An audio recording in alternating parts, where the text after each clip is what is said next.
শুধু দর্শক শ্রোতা, ইতিমধ্যেই যারা আমাদের চ্যানেলটি সাবস্ক্রাইব করেছেন তাদের প্রতি কৃতজ্ঞতা এবং ধন্যবাদ জ্ঞাপন করছি। তাদের প্রতি আমাদের দায়বদ্ধতা আরও বেড়ে গেল। যারা এখনও পর্যন্ত সাবস্ক্রাইব করেননি তাদের কাছে বিনীত অনুরোধ, আপনারা দয়া করে সাবস্ক্রাইব করুন এবং আমাদেরকে আরও বেশি করে উৎসাহিত করুন।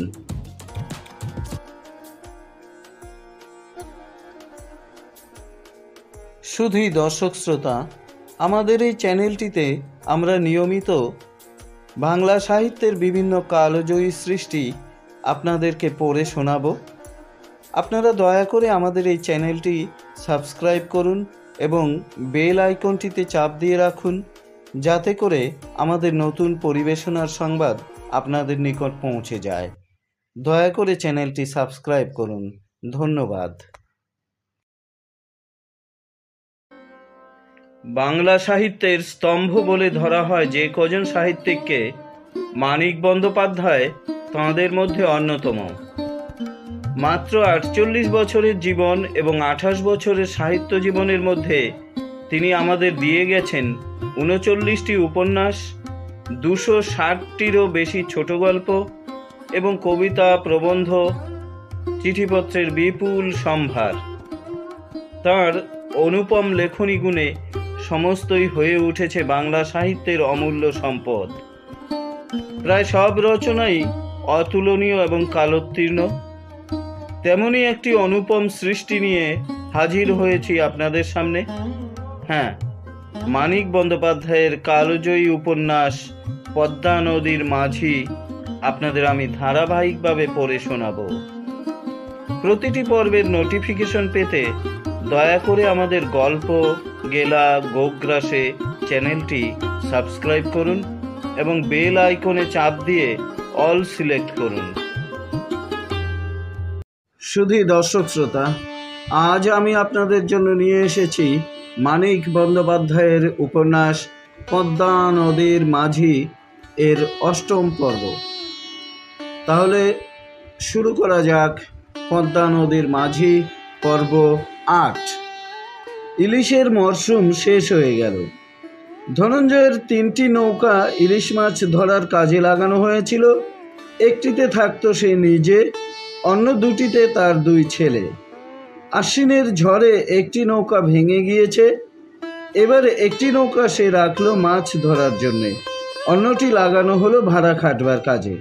ছেলেরা মাছ ধরবে, নিজে সে একজন মাঝিকে নিয়ে নৌকা বাইবে। কুবেরকে ধনঞ্জয় পছন্দ করে না।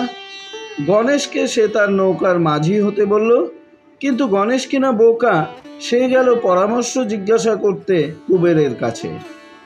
কুবের রেগে বলল, যা যা, খাট গিয়া আজান খুরার নাই।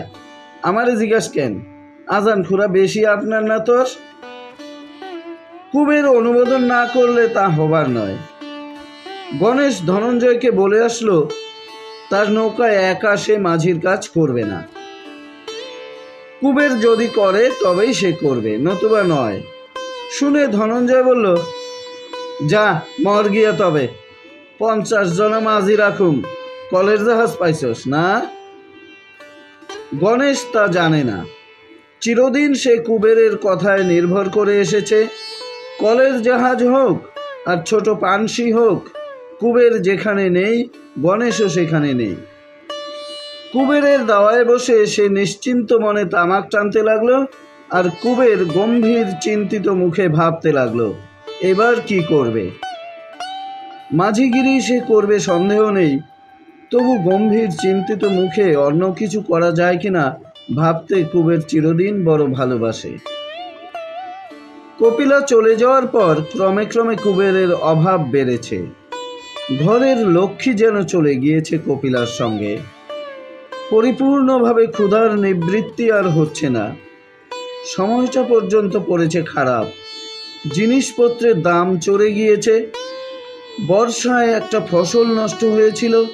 পাটের কল্যাণে আমন ধানের ফসলও হয়েছে কম। চাষিদের ঘরে ধান নাই, টাকা নাই, আছে পাট। কুবেরের ঘরে কিছুই নেই। পাটের ওপর চাষির অনিশ্চিত মরণ বাঁচন। কুবেরের জীবন ধারণ সুনিশ্চিত মাঝিগিরিতে সেটা ভালো মতো জুটছে না। একটা নৌকা যদি কুবেরের থাকতো পদ্মার ঘাটে ঘাটে, তবে সে কুড়িয়ে বেড়াতে পারত জীবিকা। পরের নৌকায় লগি ঠেলতে পাবার ভরসায় বসে থাকতে হতো না। ভোরবেলা এখন নদীর বুক জুড়ে কার্তিকের কুয়াশা, যদিও অঘ্রাণ এসে গিয়েছে। জলের তল হতে মাঠঘাট মাথা তুলেছে, কোথাও রবিশস্যের চারা উঁকি দিচ্ছে, কোথাও সবে শস্য বীজ বপন করা হচ্ছে। রাত্রে অল্প অল্প শীত করে, কাপড় গায়ে দিতে হয়। কুবেরের মন বড় খারাপ, কিছু ভালো লাগে না। গোপী হাসপাতাল থেকে ফিরে এসেছে, ভাঙা হাঁটুটি তার শক্ত হয়ে গিয়েছে, সে হাঁটতে পারে না। ভবিষ্যতে আবার কোথায় হাড় ভেঙে ঠিক করে দিলে খুঁড়িয়ে খুঁড়িয়ে হয়তো সে হাঁটতে পারবে, চলন তার স্বাভাবিক হবে না কোনো দিন। যুগলকে জামাই করবার আশা আর নেই, মেয়ের বিয়ে দেবার এবং সেই উপলক্ষে কিছু টাকা পাবার ভরসাও লুপ্ত হয়ে গিয়েছে। কি উপায় হবে গোপীর? রাসু মাঝে মাঝে আসে, বেশ বুঝতে পারা যায় গোপীর অবস্থা দেখে সে বড়ই দুঃখিত হয়েছে। গোপীর হাঁটুর ভবিষ্যৎ সম্বন্ধে ডাক্তার কি বলেছে রাসু খুঁটিয়ে খুঁটিয়ে জিজ্ঞাসা করে। একদিন টিপে টুপে নিজেই পরীক্ষা করে দেখতে যায়।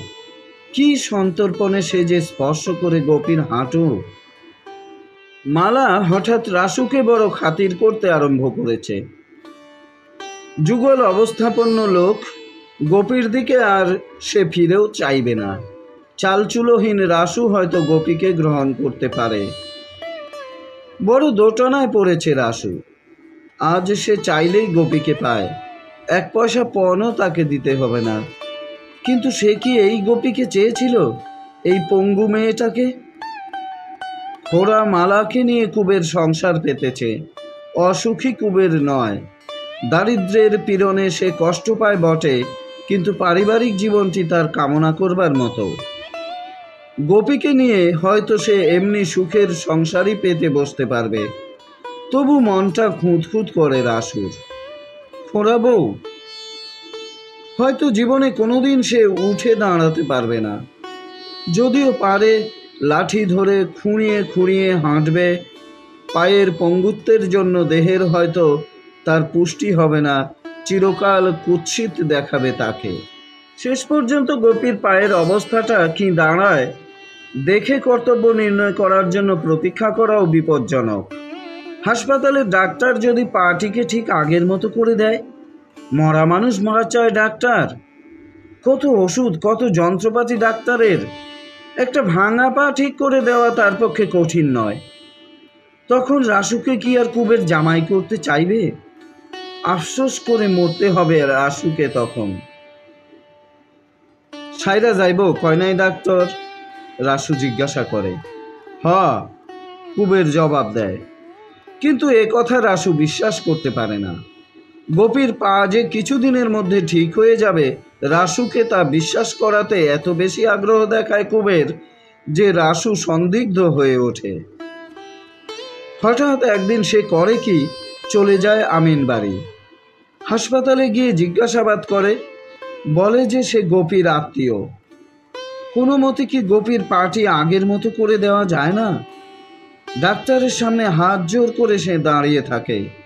কত ব্যাকুল, কত উৎকণ্ঠিত আত্মীয় সে গোপীর। না, গোপীর দরদি আত্মীয়কে ভরসা ডাক্তার দিতে পারে না। রাসু চিন্তিত মুখে গ্রামে ফিরে আসে। আবার সে দেখতে যায় গোপীকে। শীতের কুয়াশার মতো ফ্যাকাশে হয়ে গিয়েছে মেয়েটা।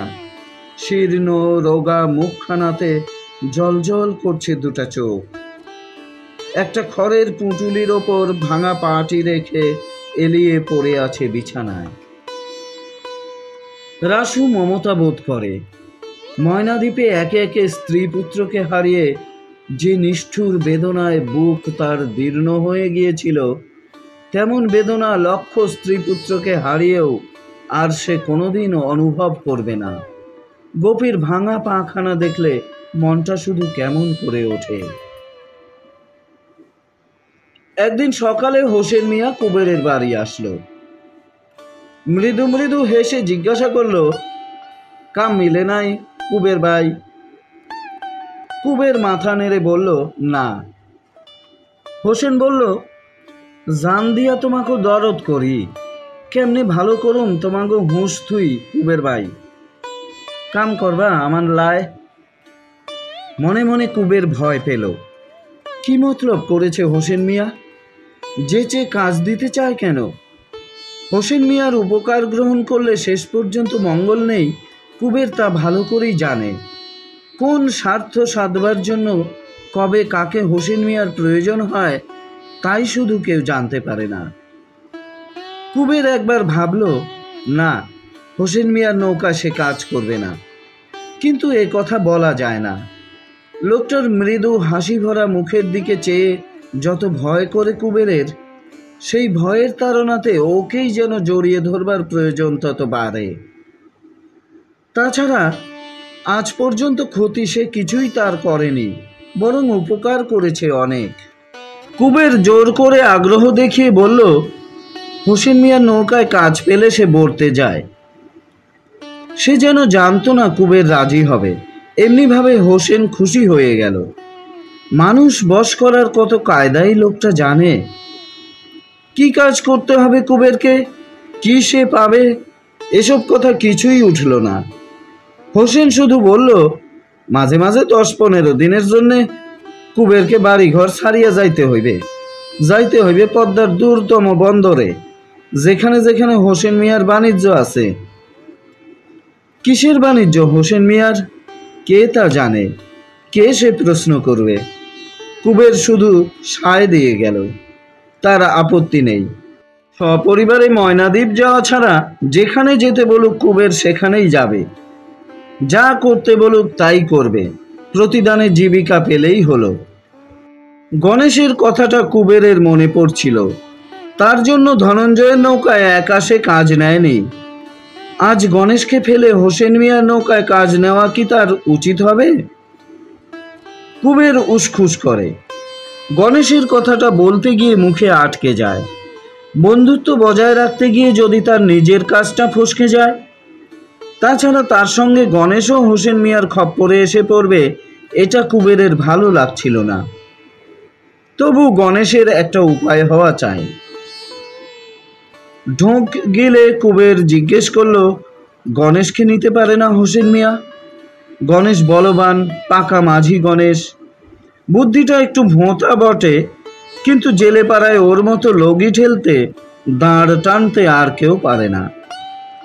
হোসেন বলল, ডাইকে আনবা গণেশ রে অখন? যাও, বাতচিত কইরা থই। কুবের অনিচ্ছার সঙ্গে উঠে গেল। হোসেন মিয়াকে একা বাড়িতে রেখে যেতে তার ভরসা হয় না। গণেশকে নিয়ে ফিরে এসে সে দেখল, ইতিমধ্যে সংবাদ পেয়ে আমিনুদ্দি এসে হোসেন মিয়ার কাছে বসেছে। আমিনুদ্দিকে দেখলে চিনতে পারা যায় না। কয়েকদিন আগে জহরের ছেলের সঙ্গে মেয়েটার সে বিয়ে দিয়েছে। স্ত্রীপুত্রের অপমৃত্যুর পর এত তাড়াতাড়ি মেয়ের বিবাহ দিতে সকলে তাকে বারণ করেছিল, কারো কথা সে শোনেনি। যেটুকু বন্ধন ছিল তাও সে অধীর হয়ে চুকিয়ে ফেলেছে। এবার সে কি করবে সেই জানে। কুবেরকে দেখে আমিনুদ্দি বলল, ময়নাদ্বীপি জামু গিয়া কুবির, কাইজা মনে থুইও না, কসুর মাপ কইরো ভাই। ময়নাদ্বীপি যাবা কেন?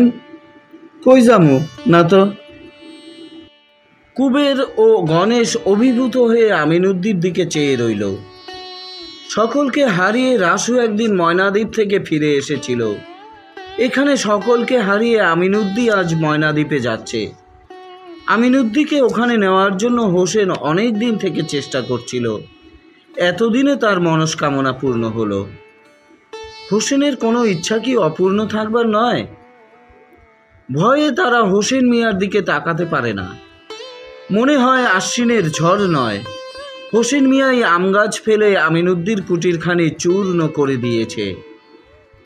লোকে যে বলে কোনো কোনো মানুষের ভূত প্রেতের ওপর কর্তৃত্ব থাকে, হোসেনেরও তাই আছে কিনা কে জানে।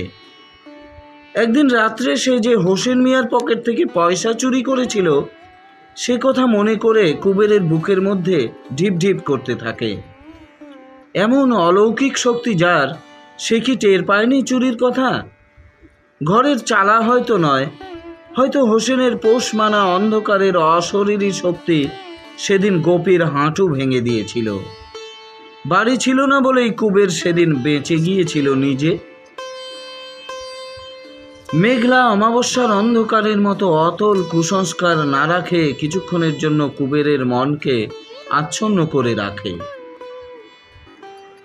খানিক পরে আমিনুদ্দিন উঠে গেল। তখন হোসেন কুবের ও গণেশকে বোঝাবার চেষ্টা করে ময়নাদ্বীপে গিয়ে মঙ্গলই হবে আমিনুদ্দির। এখানে শোকে দুঃখে কাতর হয়ে থাকবে লোকটা, তার চেয়ে সেখানে গিয়ে আবার বিয়ে শাদী করে ঘর সংসার করা কি ভালো হবে না ওর পক্ষে? ময়নাদ্বীপ কি সেই রকম আছে এখন? জঙ্গল সাফ হয়ে এখন সেখানে নগর বসেছে। হোসেন মিয়া চলে গেলে গণেশ ও কুবের বসে অনেকক্ষণ গল্প করল। ভবিষ্যতের সব জল্পনা কল্পনা। চাকরি পেয়ে দুজনেই খুশি হয়েছে। দেনা পাওনার ব্যাপারে হোসেন মিয়া কৃপণ নয়। কোথায় কোথায় যেতে হবে, লগি ঠেলা ছাড়া আর কি তাদের দিয়ে হোসেন মিয়া করিয়ে নেবে, এখন তাই শুধু তাদের ভাবনা। কয়েকদিন পরে হোসেন মিয়ার আহ্বান আসলো। কুবের ও গণেশ সকাল সকাল খেয়ে নদীর ঘাটে গেল। ঘাটে হোসেন মিয়ার বড় একটি পানসি বাঁধা ছিল। নৌকায় আরও দুজন মাঝি আছে, তারাও হিন্দু। হোসেন মিয়ার ব্যবস্থা ভালো। একই নৌকায় হিন্দু মুসলমান মাঝি থাকলে তাদের রান্না খাওয়ার অসুবিধা হয়। সে তাই তার 3টি নৌকার 2টিতে শুধু মুসলমান মাঝি রেখেছে, আর এই নৌকাটিতে রেখেছে হিন্দু মাঝি। অন্য মাঝি দুজনের নাম শম্ভু ও বগা। তখন নদীতে কিছু কিছু কুয়াশা ছিল। সকলকে ধরতে বলে হোসেন নিজে হাল ধরে বসল। নৌকা চলল দেবীগঞ্জের দিকে। দেবীগঞ্জে হোসেন মিয়া নেমে গেল। ঘণ্টাখানেক পরে ফিরে এসে কুবেরকে সে ডাকলো কাছে। বলল, কলকাতা থেকে বিড়ি চালান আসছে, নৌকায় আমিনবাড়ি পৌঁছে দিতে হবে। সেখানে গিরিধরী সাহার গদিতে খবর দিলে তারা মাল নামিয়ে নিয়ে যাবে। তারপর কুবের নৌকা নিয়ে ফিরে আসবে কেতুপুরে। দ্বিতীয় আদেশ পাওয়া পর্যন্ত নৌকা কেতুপুরেই বাঁধা থাকবে। সকলকে সঙ্গে করে হোসেন রেলের মাল গুদামে গেল। টাকা দিয়ে মাল খালাস করে আর সে কথা বলল না। কুবেরের হাতে 3টি টাকা দিয়ে যেটিতে যে স্টিমারটি বাঁধা ছিল সোজাসুজি তাতে গিয়ে উঠল। হোসেন মুখে বলে যায় নাই, তবু কারো বুঝতে বাকি থাকেনি যে সমস্ত ভার সে দিয়ে গিয়েছে কুবেরকে। কুবেরই সব ব্যবস্থা করবে। কুবের প্রথমটা একেবারে অভিভূত হয়ে গেল। একই সম্মান তার, একই সৌভাগ্য। এত বড় একটা নৌকা, 3 জন জবরদস্ত মাঝি, 300-400 টাকার মাল, এ সমস্তের ওপর কর্তৃত্বের অধিকার তার একার। সকলের রাহা খরচের টাকা পর্যন্ত হোসেন মিয়া তার জিম্মা করে দিয়েছে। মাল তুলতে গিয়ে কুবেরের মুখে কথা আটকে গেল। ভয়ে ভয়ে সে একবার সকলের মুখের দিকে চাইল। হোসেন মিয়ার পক্ষপাতিত্বে না জানি মনে মনে ওরা কত রেগেছে। তারপর কুবের নীরবে একটা প্যাকিং কেস তুলে নিল। শম্ভু জিজ্ঞাসা করল, জল পানি দিবা না কুবের? কুবের ক্ষীণকণ্ঠে বলল, মাল নায় তুইলা দিলে চলবো না? তা চলবে। ধীরে সুস্থে তারা বিড়ির কেসগুলি নৌকায় তুলতে লাগলো। কাজে কারো যেন গা নেই। কাজের চেয়ে কথা বলে কুবেরের সঙ্গে খাতির জমাবার চেষ্টাই তাদের বেশি। এক প্রস্থ মাল রেখে এসেই বগা কুবেরের কাছে একটা বিড়ি দাবি করে বসল। ওদের দেখা দেখি গণেশও যেন গা ছেড়ে দিয়েছে। কুবের মনে মনে বিরক্ত হয়ে উঠল, কিন্তু মুখে কিছু বলতে সাহস পেল না। মাল বোঝাই হলে কুবের চিরা গুড় কিনে দিল সকলকে। বসে বসে এত আরামে তারা চিরা গুড় চিবাতে লাগলো যেন আজকের মতো কাজকর্ম সব শেষ হয়ে গিয়েছে। নৌকা খুলবার পরেও তাদের শৈথিল্য ঘুচল না। এমনভাবে দাঁড় টানতে লাগলো যেন কতকাল আগে তারা মরে গিয়েছে। কুবের বলল, গাও লাগাও ভাই, জোরে খ্যাপ মারো। শম্ভু বলল, কেন? কুবের সাহস করে বলল, কেন কি, সারাদিন লাগাইবা আমিন বাড়ি যাওয়ানে, হোসেন মিয়া শুইনা কইব কি? শম্ভু বলল, হোসেন মিয়া শুনবো কেন? বলে শম্ভু হাসল। দাঁড় উঁচু করে রেখে বুক চিতিয়ে বলল, ডরাও নাকি হোসেন মিয়ারে কুবের? আই। কুবেরের পরিচয় এতক্ষণে ওরা পেয়ে গিয়েছে। সর্দার বলে আর মানবে না, বন্ধুর মতো সমানভাবে কথা বলবে। কুবের বড় বিমর্ষ হয়ে যায়। কত বড় পদটা হোসেন মিয়া তাকে দিয়ে গিয়েছে, ইতিমধ্যে সে তার পদমর্যাদা হারিয়ে বসল। প্রথম প্রথম ওরা যখন খাতির করে ভাব জমাবার চেষ্টা করছিল, তখন একটু দূরত্ব বজায় রেখে চললে ভালো হতো। গণেশটা পর্যন্ত ওদের সঙ্গে মিলে তার সঙ্গে ইয়ার্কি জুড়ে দিয়েছে। কড়া কথা বলবে নাকি, ভয় দেখাবে? ওরা অবশ্য চটে যাবে, কিন্তু তাতে কি এসে যায় তার? স্বয়ং হোসেন মিয়ার সে নির্বাচিত প্রতিনিধি, তবু জোর করে কুবের কিছু বলতে পারে না। যেটুকু সে বলে সকলে হেসে উড়িয়ে দেয়। নৌকা অগ্রসর হয় মন্থর গতিতে। আমিনবাড়ি পৌঁছতে বিকেল হয়ে গেল। গিরিধারী সাহার দোকানে খবর দেওয়া হলো বটে, কিন্তু সেখানে মাল খালাস করতে কেউ এলো না। রাতে হোটেলে খেয়ে কুবের নৌকায় শুয়ে রইল। শম্ভু ও বগার সঙ্গে শহরে গিয়ে গণেশ যে কোথায় রাত কাটিয়ে এলো, সকালবেলা বারবার জিজ্ঞাসা করেও কিছু জানা গেল না। রহস্য করে তিনজনে তারা হাসতে লাগলো।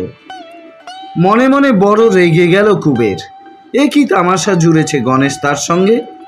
আজীবন যে নির্ভরশীল বোকা লোকটা তার তোষামত করে এসেছে, সঙ্গদোষে একদিনে সে এমনভাবে বিগড়ে গেল। একটু বেলায় দোকানের লোক এসে মাল নিয়ে গেল। কুবের অবিলম্বে নৌকা ছাড়ল। কেতুপুরের কাছাকাছি এসে দূর থেকে দেখতে পাওয়া গেল ঘাটে হোসেন মিয়ার সবচেয়ে বড় নৌকাটি বাঁধা রয়েছে। দেখে কুবেরের মুখ শুকিয়ে গেল। এত দেরি করার জন্য না জানি হোসেন মিয়া তাকে কি বলবে। শম্ভু ও বগাও হঠাৎ অত্যন্ত বাধ্য ও কর্মঠ হয়ে গেল। ঘাটের কাছে এসে দাঁড় পড়তে লাগলো ঝপাঝপ। গতি বেড়ে গেল নৌকার। হোসেন মিয়া নৌকার সামনে বসে তামাক টানছিল। ছইয়ের মধ্যে জড়সড় হয়ে বসেছিল একটি নগ্নদেহ বছর 40 বয়সের পুরুষ, দুটি মাঝবয়সী রমণী ও 3টি ছোট ছোট ছেলে মেয়ে। দেখে মনে হয় একটি মুসলমান পরিবার। কুবের ওদের চিনতে পারল না। হোসেন মিয়ার আত্মীয় স্বজন যে নয় সহজেই টের পাওয়া যায়। ময়লা ছেঁড়া কাপড় ওদের পরনে, শীর্ণ দেহে, শুষ্ক মুখে দারিদ্র্যের সুপরিচিত ছাপ। ভয়ে ভয়ে কুবের হোসেন মিয়ার মুখের দিকে তাকায়, কিন্তু হোসেন মিয়া এতটুকু বিরক্তির লক্ষণ দেখায় না। দাড়িতে হাত বুলিয়ে একবার শুধু জিজ্ঞাসা করে, মাল খালাস দিস? কুবের রসিদটা তার হাতে দেয়। তারপর 1 টাকা 10 আনা পয়সা ফিরিয়ে দিয়ে বলে যে রাহা খরচ বাবদ 1 টাকা 6 আনা লেগেছে। বলে তাড়াতাড়ি হিসাবও সে দাখিল করতে আরম্ভ করে। বেশি নয়, 3টি টাকা থেকে 2 আনা পয়সা মোটে সে চুরি করেছে। তবু বুকের মধ্যে তার ঢিপঢিপ করতে থাকে। হোসেন মৃদু মৃদু হাসে, বলে, রও মিয়া রও, হিসাব দিবানে পরে।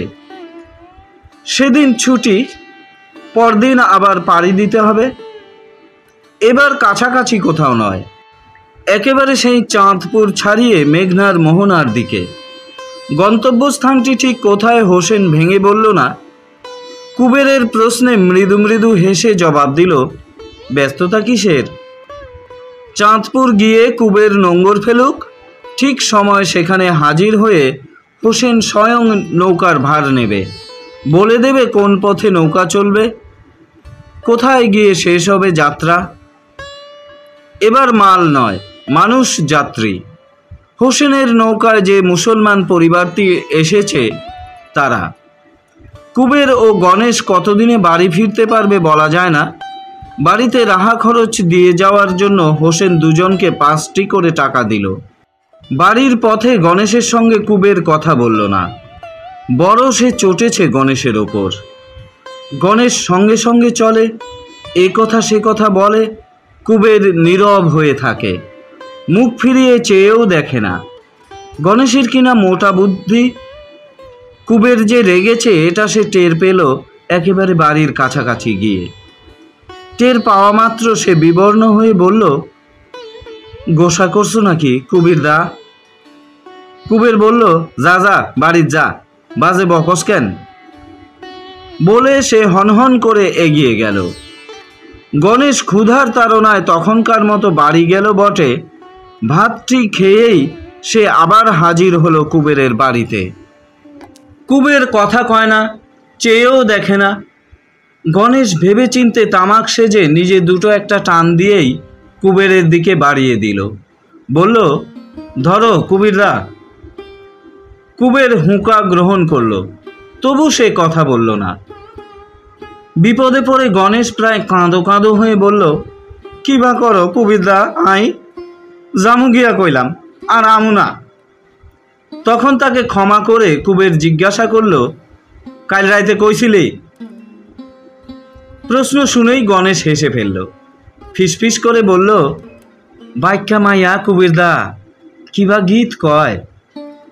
বলে সে গুনগুন করে গান ধরল। পীড়িত কইরা জইলা মইলাম সই, আলো সই, আউন জাউন সমান সোনার জৌলা চুকা দই, আলো সই, থাকলি ঘরে সেচন কেমন, ঢেঁকির তলে চিরা যেমন, বিদেশ গেলি মনের পরন ভাইজা করে খই, আলো সই। কুবের বলল, দূর দূর লক্ষ্মী ছাড়া, কুচরিত্রির হইছস আই, কেন গেছিলি? গণেশ প্রতিবাদ করে বলল, কুচরিত্রির কিবা, গীত শোননে দোষ নাই। ঠিক বেড়ার আড়ালে মালা বুঝি শুনছিল, ডেকে বলল, আবার কও গীত খান, শুনছো মাঝি, আবার কও। কুবের ধমক দিয়ে বলল, চুপ থাক, গীত শুনা কাম নাই। খানিক পরে চাঁদপুর যাত্রার কথা উঠল। আড়াল ছেড়ে হাতের ভরে ঘষে ঘষে মালা এবার কাছে এলো। মুসলমান পরিবারটিকে হোসেন মিয়া কোথায় নিয়ে যাবে অনুমান করতে কারো বাকি থাকেনি। কে জানে কোন গ্রাম থেকে ওদের হোসেন সংগ্রহ করে এনেছে। কেউ কুপরামর্শ দিবে ভেবে নৌকা থেকে ওদের সে গ্রামে নামতে পর্যন্ত দেয়নি। মানুষটি সহজ নয় হোসেন মিয়া। মরুক, তাদের কি? তারা মাঝি, পয়সা দিয়ে যে লগি ঠেলতে বলবে তারই হুকুম মেনে নৌকা ভাসাবে পদ্মায়। মানুষ না মাল কি আছে নৌকায় তাদের ভাববার প্রয়োজন নেই। বিকালের দিকে গণেশের খোঁজে উলুপি এলো, বলল, যুগল এসেছে। কি খবর যুগলের? 7 দিন পরে তার বিয়ে। 4 কোটি টাকা পণ দিয়ে সোনাখালীর এক রূপসী কন্যাকে সে ঘরে এনেছে। ভালো কথা, আনুক, কুবেরের কি? আশ্বিনের ঝড়ে সব আশা ভরসা তার উড়ে গিয়েছে। 4 কোটি টাকা, 4 কোটি টাকার ভাগ্যই যদি তার থাকবে, পরের নৌকায় মাছ ধরে লগি ঠেলে সে মরবে কেন আজীবন? উলুপি আফসোস করে বলে, যে কপাল গোপীর, 1 বছর সবুজ সইল না মেয়ের, ঠ্যাং ভেঙে খোড়া হয়ে রইল। কত পাপ করেছিল আর জন্মে কে জানে। কুবের বলল, কেন যুগৈলা বিনা মানুষ নাই দেশে? উলুপি একটা অদ্ভুত শব্দ করে বলল, কেডা নিব খোড়া মাইয়ারে? কুবের ক্রুদ্ধ দৃষ্টিতে উলুপির দিকে চাইল, কিছু বলল না। রাত্রে সেদিন হঠাৎ আবার গোপীর হাঁটু ব্যথা করতে লাগলো। মেয়ে কি সহজে নিষ্কৃতি দেবে সকলকে? ওর যে কুক্ষণে জন্ম হয়েছিল। ভোর ভোর কুবের যখন বাড়ির বাইরে বের হলো, গোপী যাতনায় কাঁদছে। বসে থাকবার উপায় কুবেরের ছিল না। বেলা হলে তামাক পাতা নিয়ে গোপীর হাঁটুতে জড়িয়ে বেঁধে দিতে বলে পথে গণেশকে হাঁক দিয়ে বিরস চিত্তে সে নদী তীরে গেল। তখনও হোসেন ঘাটে আসেনি। শম্ভু ও বগা সদ্য ঘুম থেকে উঠে হাই তুলছিল। ছইয়ের মধ্যে মুসলমান পরিবারটি তেমনি জড়সড় হয়ে বসে আছে। রাত্রে কি ওরা ঘুমায়নি? আগাগোড়া চাদর মুড়ি দিয়ে আর একজন কে বসে আছে নৌকায়। কাপড়ের পুঁটুলিটা রাখতে নৌকায় উঠে কুবের তাকে চিনতে পারল। আমিনুদ্দি। আমাগো লগে যাইবা আমিনুদ্দি ভাই? কুবের জিজ্ঞাসা করল। হ। মাইয়া কান্দে না? আমিনুদ্দি সায় দিল। হ, কান্দে। দীর্ঘ পথ পাড়ি দিতে হবে। নৌকার দড়ি, কাছি, লগি ও দাঁড়গুলি কুবের পরীক্ষা করে দেখল। তক্তা তুলে ভিতরে কতখানি জল উঠেছে মাপল। কিছু জ্বালানি কাঠ, তামাক ও নারকেলের ছোবড়া, চাল, ডাল, তেল, নুন, পিতলের দুটো হাঁড়ি, লোহার দুটো কড়াই, কয়েকখানা কাঁসি কাল সংগ্রহ করে রাখা হয়েছিল। এসব কিছুর তদারকও কুবের করল। কুবেরের দায়িত্ব কি কম? এত বড় অভিযানের সে পরিচালক। তদারক শেষ করে কুবের বসে একটা বিড়ি ধরালো। লক্ষ্য করতে লাগলো ছইয়ের ভিতরের পরিবারটিকে। কি মনমরাই ওদের দেখাচ্ছে সকালবেলার ম্লান আলোকে। কারো মুখে কথা নেই, কি যেন ভাবছে সকলে। ভীত ও স্তব্ধ ছেলে মেয়েগুলির পর্যন্ত এতটুকু সাড়া নেই জীবনের। গ্রাম ছেড়ে, দেশ ছেড়ে নিরুদ্দেশ যাত্রার গভীর বিষাদ ওদের আচ্ছন্ন করে দিয়েছে। খানিক দেখে কুবের পুরুষটিকে জিজ্ঞাসা করল, নাম কি মিয়া? সে মৃদুস্বরে বলল, রসুল। বাড়ি কই? মালুরচর। কথা বলতে তার ভালো লাগছে না বুঝতে পেরে কুবের চুপ করে গেল। হোসেন মিয়া আস্তে আস্তে চারদিক আলো হয়ে উঠল। ততক্ষণে জেলে পাড়ার অনেকে ঘাটে এসে দাঁড়িয়েছে। উলুপি এসেছে কলসি কাঁখে। স্বামীকে বিদায় দিয়ে সে কলসি ভরে বাড়ি ফিরবে। লখা ও চণ্ডী এসেই কুবেরের কাছে একটা করে পয়সা দাবি করেছিল। না পেয়ে তারা মুখ গোঁজ করে আছে। বিদায় নেওয়ার সময় বাপের কাছে এতখানি নিষ্ঠুরতা তারা প্রত্যাশা করেনি। রাসুও এসে নৌকায় উঠে বসেছে। এমনিভাবে একদিন সকালবেলা সে ময়নাদ্বীপের উদ্দেশ্যে রওনা হয়েছিল, কিন্তু সে কথা রাসুর বুঝি আজ মনে নেই। নির্বিকার চিত্তে সে হোসেন মিয়ার নিকট বিড়ি চেয়ে ধূমপান করে। যে চেয়ে কুবেরকে বারবার শোনায় যে কুবেরের চিন্তার কারণ নেই। তার অনুপস্থিতির সময় সবার দেখাশোনা সে করবে। কবে ফিরবা মাঝি? ঠিক নাই? তা হোক, রাসু যখন গ্রামে রইল, বাড়ির জন্য কিসের ভাবনা কুবেরের? এবার নৌকা খুললেই হয়। কুবেরকে পথ খরচের জন্য টাকা দিয়ে হোসেন নেমে গেল। টাকার পরিমাণটা কুবেরকে অবাক করে দিল। কি দরাজ হাত হোসেন মিয়ার! ভয়ও কুবেরের হলো বই কি। এতগুলি টাকা সামলে রাখা, হিসাব করে খরচ করা সে বড় সহজ কর্মভোগ নয়। সবচেয়ে অস্বস্তির কথা, টাকাটা হাতে আসবা মাত্র তার ভাবতে ইচ্ছা হচ্ছে, 3 টাকায় যদি 2 আনা বাঁচানো যায় নিজের জন্য, চেষ্টা করলে এতগুলি টাকা থেকে না জানি কত বাঁচানো যাবে। কাল থেকে এই কথাই সে থেকে থেকে ভাবছিল বটে। ভাবছিল কত টাকা হোসেন এবার তার হাতে দিবে। পথ খরচের টাকাটা অন্য কারো জিম্মায় হোসেন এবার দিবে কিনা এই আশঙ্কাও তার ছিল না এমন নয়। আজ টাকাটা হাতে পেয়ে সে খানিকক্ষণ অভিভূত হয়ে রইল। এতখানি বিশ্বাস হোসেন তাকে করে? হোসেন মিয়ার মতো মানুষকেও ফাঁকি দিতে পেরেছে ভেবে একটু গর্বও হয় কুবেরের। না, লোকটা সর্বশক্তিমান নয়। কুবের তো জানতো না যে 3 টাকায় 2 আনার বেশি ফাঁকি দেবার সাহস তার নেই বলেই হোসেন তাকে বিশ্বাস করে। 5 টাকা কুবের কোনোদিন চুরি করতে পারবে না। শুধু সাহসের অভাবে নয়, 2 আনার বেলায় যে বিবেক তার চুপ করে থাকে, 5 টাকার বেলায় তাই গর্জন করে উঠবে। টাকাগুলি কোমরে বেঁধে কুবের লখা ও চণ্ডীর দিকে চাইল। তারপর 2টা পয়সা সে ছুঁড়ে দিল ছেলেদের দিকে। পয়সা দুটো কুড়িয়ে নিয়ে দুজনে চোখের পলকে অদৃশ্য হয়ে গেল। এমন সময়ে দেখা গেল আলুথালু বেশে একটি মেয়ে ঘাটের দিকে ছুটে আসছে। নৌকার উপর আমিনুদ্দি চঞ্চল হয়ে উঠল। হোসেন বলল, নাও খোলো কুবির, খোঁটা হতে নৌকার দ্বার খুলে শম্ভু হাতে ধরে রেখেছিল। সে লাফিয়ে নৌকায় উঠে পড়ল। আমিনুদ্দির মেয়ে যখন ঘাটে একেবারে জলের কিনারা পর্যন্ত এসে দাঁড়ালো, নৌকা তফাতে সরে গিয়েছে। বাপজান, বাপজান বলে আকুল মেয়েটা কাঁদতে লাগলো। নদীতে বুঝি সে ঝাঁপি দিয়ে বসে। উলুপি ছাড়া ঘাটে স্ত্রীলোক নেই যে ওকে ধরবে। উলুপি কলসি কাঁখে জল নিতে এসেছে। আমিনুদ্দির মেয়েকে তার ছুঁবার উপায় নেই, কিন্তু এখন সে কথা ভাববার সময় নেই। সেই মেয়েটাকে জড়িয়ে ধরে রাখল।